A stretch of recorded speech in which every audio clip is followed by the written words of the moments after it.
అవంతిక, ఏంటమ్మా? కాసేపు బాబుని చూసుకుంటావా?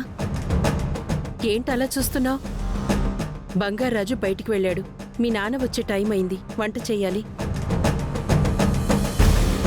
వీడు అమ్మ ఎక్కడికి వెళ్ళింది? శ్రావ్యని బారసాలకి పిలవటానికి వెళ్ళింది. వీడేడిస్తే నేను సంధాయించలేనమ్మా. నాన్న ముందుగా నాన్నమ్మకివ్వు. నానమ్మ నిద్రపోతుంది. కాసేపు చూసుకో.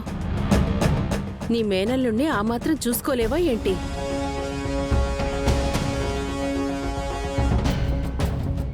బాబు దగ్గరే ఉండు, ఎక్కడికి వెళ్ళకు. ఏడిస్తే వచ్చి నాకు చెప్పు, అర్థమైందా?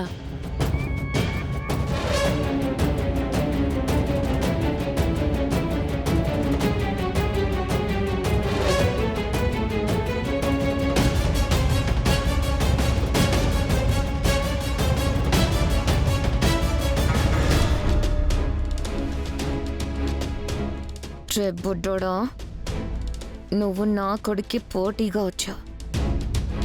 మీ అమ్మ దయా దాక్షిణ్యాల మీద మేం బ్రతుకుతున్నావని మీ నాన్న అంటున్నాడు. నువ్వు ఉండగా మాకు ఈ ఆస్తి రాదు. నిన్ను మీ అమ్మని ఈ ఇంట్లో నుంచి బయటికి పంపించేస్తే తప్ప మేమిక్కడ బ్రతకలేం.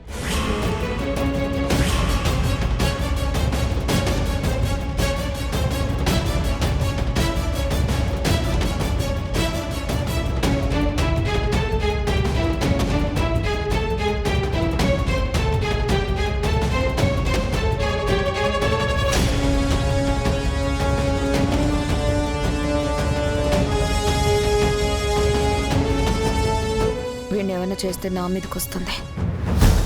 ఏం చేసినా సరే మూడో కంటికి తెలియకుండా చేయాలి. దొంగ చేతికి తాళాలు ఇచ్చినట్టుగా వీడి అమ్మ నా చేతికిచ్చింది. వీడికి ఏదైనా అయితే నాదే బాధ్యత అవుతుంది.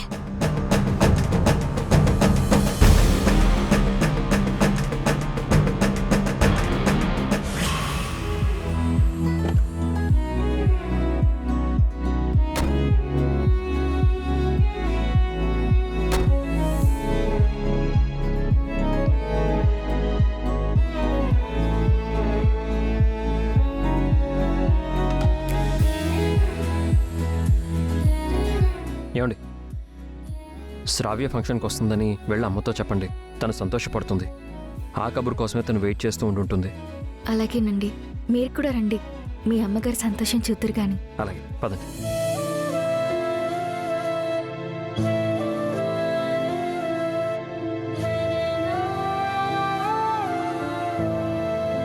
వెళ్ళండి.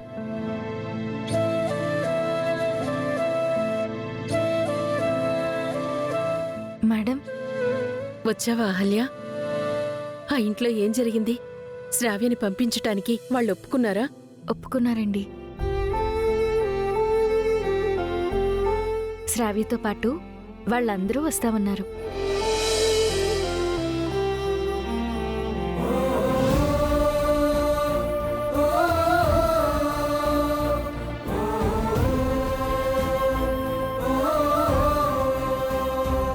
చాలా థ్యాంక్స్ అమ్మా.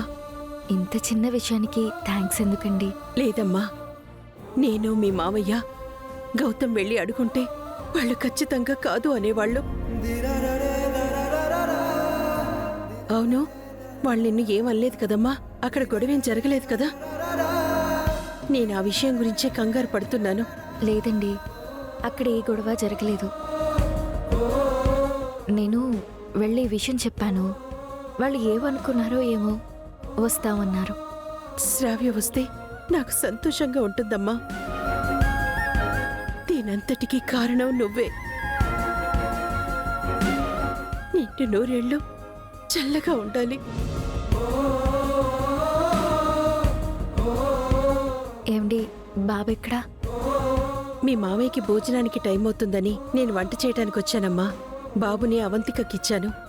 అవంతిక దగ్గర ఆడుకుంటున్నాడు. బాబు మిమ్మల్ని ఏమీ ఇబ్బంది పెట్టలేదు కదండి? ఏడవలేదు కదా? లేదమ్మా, కాసేపు నిద్రపోయాడు. తర్వాత చక్కగా ఆడుకున్నాడు. ఇప్పటిదాకా వాడుతూనే ఉన్నాను నేను. సరేనండి, నేను అవంతిక దగ్గరికి వెళ్ళి బాబుని తీసుకుంటాను.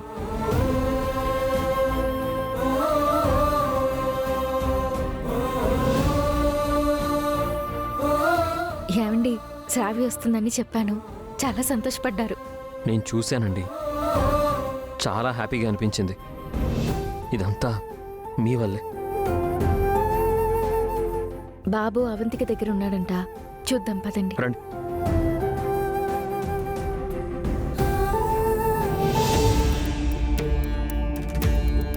రేయ్, బారసాల వరకేరా నువ్వు మీ అమ్మ ఈ ఇంట్లో ఉంటారు. ఆ రోజు నిన్నెలా అయినా మాయం చేసి మీ అమ్మ బ్రతుకుని బజోరున పడేస్తాను.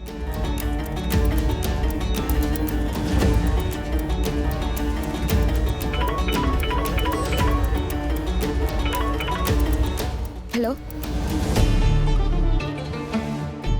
ఏమండి, వచ్చేటప్పుడు ఆపిల్స్ జామకాయలు తీసుకురండి.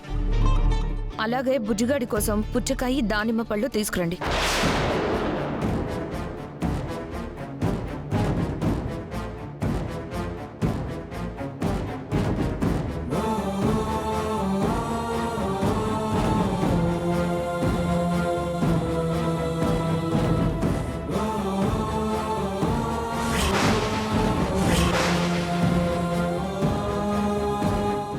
బాబు బాబు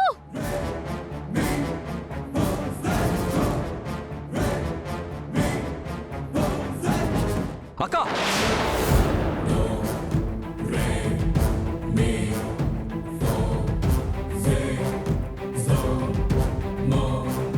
కేక్ కాలేదు కదనా బాబు. బాబుని వదిలేసి ఏం చేస్తున్నావు అక్క? ఇప్పుడు ఏమైందిరా? ఎందుకు అంతలా అరుస్తున్నావు?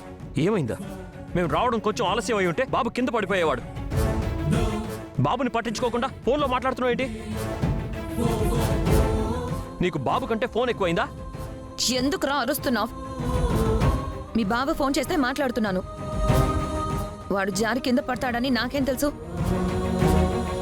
అదేంటండి అలా అంటారు? మిమ్మల్ని నమ్మి చిన్న బాబుని మీ చేతికిస్తే ఇలా చేస్తారా? ఏంటి, నేనేదో కావాలని చేసినట్టు మాట్లాడుతున్నారు? వాడికేం కాలేదు కదా, ఎందుకు అంత రాద్ధాంతం చేస్తున్నారు? ఏమైంది? బాబుని పట్టించుకోకుండా అక్క ఫోన్లో మాట్లాడుతుంది. కాస్తుంటే బాబు కింద పడిపోయేవాడమ్మా.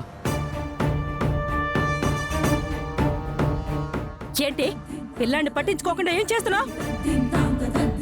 నా ముని మనవడి విషయంలో అంత నిర్లక్ష్యంగా ఉంటావా? బుద్ధి లేదా నీకు? నా మీద అరుస్తావేంటి నానమ్మా?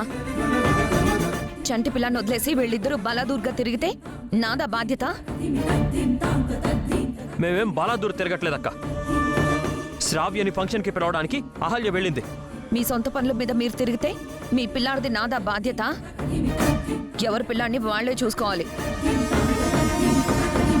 ఎవరి పిల్లాన్ని వాళ్లే చూసుకోవాలని వేరు చేసి మాట్లాడితేవేంటి? వాడు నీ మేనల్లుడు కాదా? వాణ్ణి చూసుకోవడం నీ బాధ్యత కాదా? ఇంకోసారి ఇలా మాట్లాడకు. వాడు నా ముని మనవడు, ఈ ఇంటి వారసుడు. వాడికి ఏదైనా జరిగితే నేను నిన్ను క్షమించిన అవంతిక. ఇంకెప్పుడు బాబు విషయంలో నిర్లక్ష్యంగా ఉండకు. అలాంటప్పుడు బాబుని నాకు అప్పగించడం దేనికి? నన్నండం దేనికి?